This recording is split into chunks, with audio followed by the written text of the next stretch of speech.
strictest in the nation, the New York City vaccine mandate on private businesses going into effect today.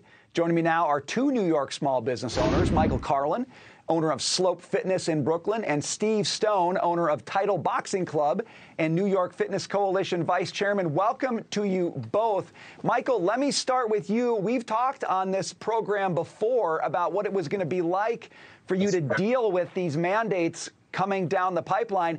Here we are. Today's the day. What have you been seeing? What are you dealing with right now on the ground? Dealing with suspensions of memberships, cancellations, asking if we're going to be enforcing a mask update. People are misinformed. The governor of New York has required a mask mandate for all businesses throughout the state that don't require vaccination. New York City requires vaccination proof for all now businesses, with the exception of box stores like Target and Walmart and Home Depot and Lowe's. So it's taking a toll. It's taking a toll. Not back to pre-COVID numbers. And now again, with this overreach and being the only city in the nation, enforcing this mandate, it's hurting the small businesses.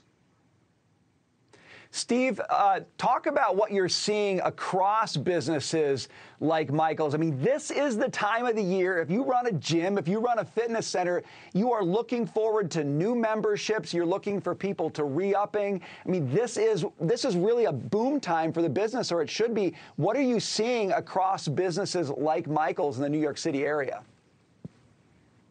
Well, excuse me. Thank you for having me. You're right. It's all about New Year's resolutions. Fitness is always on the top of the list of New Year's resolutions. I actually loved the commercial lead-in prior to the 5 o'clock hour. He actually had Santa Claus walk into his house, rip his red robe off, and jump on an exercise bike. So at least we know what Santa Claus's New Year's resolution is. What we are seeing outside is pretty much exactly the same thing that Michael has seen.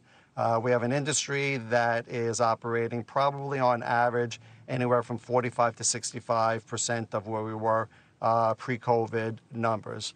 So when you start implementing all of these different mandates, and again, Mike was right, we have a federal mandate, we have a New York State emergency order, we have some counties and municipalities saying that they're going to enforce it, not going to enforce it.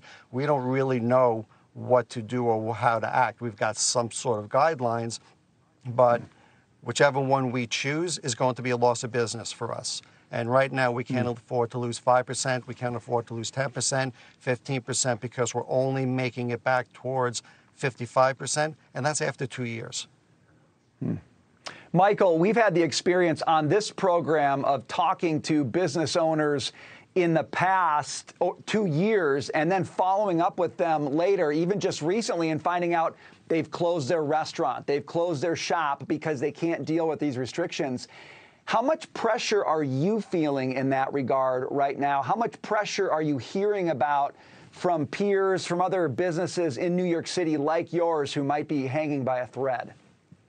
Oh, I know personally so many gym owners being part of this coalition for going on almost 2 years. Gym owners shutting up shop, selling their equipment, restaurants closing down. Staffing alone, so many restaurants can't keep their doors open because of the mandates. It's 4 or 5 out of every 10 small gym owners are shutting down for good. The big company gyms, they have deeper pockets. They want the smaller gyms to fail so they could clean up the pieces and pick them up. It's devastating.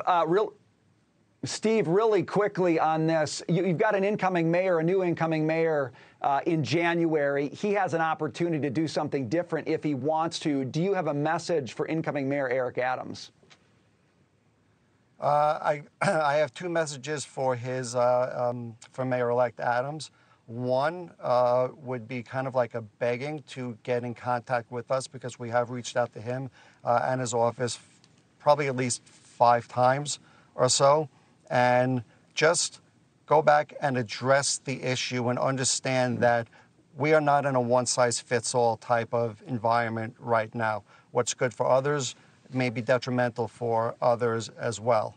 So just keep an open mind, come in with a clear head, get with the staff, and come up with a plan. That's the one thing that we've never had from the beginning, was an actual plan of action. We always seem to be reactive as opposed to proactive. And listen to the folks on the ground. We're doing that. That's a great message. Thank you, Michael Carlin and Steve Stone, for joining us today.